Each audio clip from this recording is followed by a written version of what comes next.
Light weight शुरू करो भैया। आज किस तरह की? आज यार सुपरमैन की बहन है ना, सुपर गर्ल, कजन है उसकी, उसी का रिव्यू है। इस रिव्यू में सोचा है उसको भी देते हैं। आयरन मैन फिल्म आई थी साल 2008 में। ये फिल्म कई मामलों में खास थी। इसने रॉबर्ट डाउनी जूनियर का कमबैक बस नहीं कराया था, इसने इस जॉनरा की फिल्मों का भी कमबैक करा दिया था। इसी साल हीथ लेजर की फिल्म बैटमैन डार्क नाइट भी आई थी और इसने भी उस कमबैक एरा में थोड़ा सा पुश दिया था। फिर एक के बाद एक मार्वल और डीसी ने कई फिल्में रिलीज की जिनमें सुपर हीरोज को दुनिया बचाते देखा गया। फिर वो दौर एवेंजर्स एंड गेम के बाद खत्म सा हो गया है। एक आध ढंग की फिल्में आई, बस एक आध।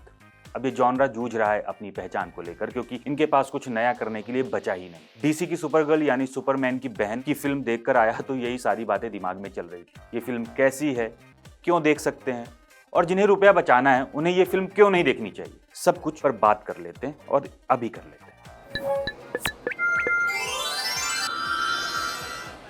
जब पिछले साल आए नीले नीले सुपरमैन ने कुछ नया करने की कोशिश की तो उसकी बहन भी दिखी थी फिल्म में। नाम है सुपरगर्ल, जो पिछले साल वाले सुपरमैन के साथ एक प्यारा सा डॉगी रहता है ना, जिसके पास उड़ने वाली ताकत रहती है। उसी क्रिप्टो की मालकिन है सुपरगर्ल, जो अपनी जिंदगी से बोर होकर और बाहर किसी प्लेनेट में बर्थडे वीक मनाने गई। वो प्लेनेट ऐसा है कि वहाँ वो आम इंसानों की तरह हो जाती, वहाँ उसका खून भी निकलता है और वो उड़ भी नहीं पाती, लेकिन नशा खूब होता है। लेकिन उसी प्लेनेट में क्रेम नाम का एक गैलेक्सी का बहुत बड़ा गुंडा आ जाता है और रूथी नाम की एक बच्ची के पेरेंट्स को मार देता है। वो इतना ही नहीं, सुपरगर्ल के डॉगी को भी नुकसान पहुंचा देता है। फिर शुरू होती है बदले की वो कहानी जो पूरी फिल्म में चलती है। फिर दोनों इस ग्रह से उस ग्रह अलग अलग प्रजाति के एलियंस के बीच फाइट करते घूमते हैं और लास्ट में वही होता है जो हर सुपर हीरो फिल्म में होता है। हाउस ऑफ द ड्रैगन अगर आपने देखा है तो मिली एलकॉक को जानते होंगे, यही बनी है सुपरगर्ल। वल्नरेबल और इमोशनल सुपर हीरोइन हाइपोथेटिकली जैसी हो सकती है, ये वैसी ही दिखी।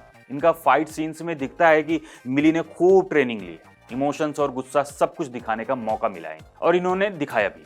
इसके अलावा फिल्म में डीसी का एक और कॉमिक कैरेक्टर लोबो भी है, जो लफंगा है और अमर भी। इसके रोल में गेम ऑफ थ्रोन्स वाले खाल ड्रोगो यानी जैसन मोमोआ दिखे। उन्हें वैसे ही दिखाने की कोशिश की गई है जैसे इंडिया में कैमियो रोल्स में सनी देओल को कभी दिखाया जाता था, धाकड़ अंदाज में। वो ऐसे रोल्स कई बार कर भी चुके हैं तो उनके लिए नया नहीं था। रूथी के रोल में ईव रिडली दिखी हैं और वो पूरी फिल्म में इस गुस्से और सदमे को पालकर बैठी हैं कि उसके पेरेंट्स को एक हत्यारे ने मार दिया है। रोल जैसा था उन्होंने वैसा ही काम किया। क्रेग गिलेस्पी नाम है जिन्होंने इस फिल्म को डायरेक्ट किया है और उनकी ये पहली सुपर हीरो फिल्म है। आपने बढ़िया वाली डार्क कॉमेडी क्रूएला देखी है, इन्होंने ही बनाई थी। उनका डायरेक्शन ठीक ठाक है, स्टोरी जैसी थी वैसा पर्दे में उतारने में वो जेम्स गन की सुपरमैन पिछले साल वाली से ज्यादा नंबर पा जाते हैं। लेकिन दिक्कत यही है कि जब कुछ नया ना हो तो उसमें कितना ही नया डाल दोगे। फिर भी स्टार वॉर्स जैसे एलियन कैरेक्टर होने के बावजूद वो ये डिफरेंशिएट कर पाए हैं कि उनकी फिल्म में दिखने वाले कैरेक्टर स्टार वॉर्स से अलग दिखे, तो उनका काम अपनी जगह ठीक ठाक। अभी फिल्म के बारे में मैं जो बताने जा रहा हूँ वो पॉजिटिव भी है और नेगेटिव। देखो, जिन्होंने कम सुपर हीरो फिल्में देखी होंगी उन्हें ये अच्छी लग सकती है, लेकिन जिन्होंने पूरा मार्वल और डीसी खंगाल डाला है उन्हें इसमें कुछ भी नया नहीं मिलेगा। ये सुपर हीरोइन दुनिया नहीं बचा रही है, ये प्रॉपर बदला ले रही है।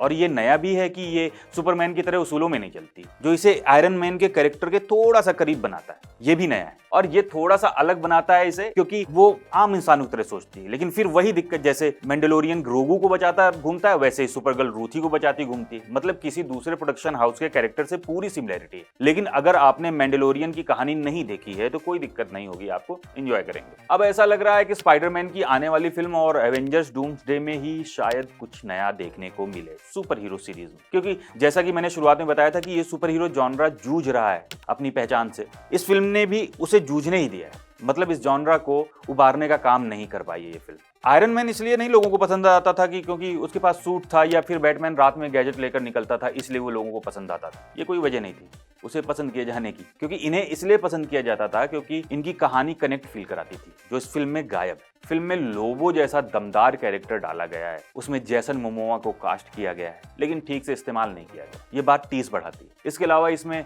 सबसे खराब चीज ये है कि गैलेक्सी के अलग अलग प्लैनेट्स की जो कहानी दिखाई गई है और उसमें जो एलियंस दिखे हैं बहुत से, वो पूरे टाइम स्टार वॉर्स की याद दिलाते हैं। हाँ, अगर आपने स्टार वॉर्स नहीं देखी है तो कोई दिक्कत नहीं। कुल मिलाकर ये film welcome to the jungle की जगह चुनी जा सकती है देखने के लिए, और देखी भी जा सकती है, लेकिन बहुत अच्छी फिल्म नहीं है क्योंकि इसमें इनोवेटिव कुछ भी है नहीं और नवाचार न होने की कीमत बाकी सुपर हीरोज को भी चुकानी पड़ रही है। जल्दी मिलता हूँ अगले रिव्यू में, तब तक के लिए eat healthy and keep watching जिंगाबाद।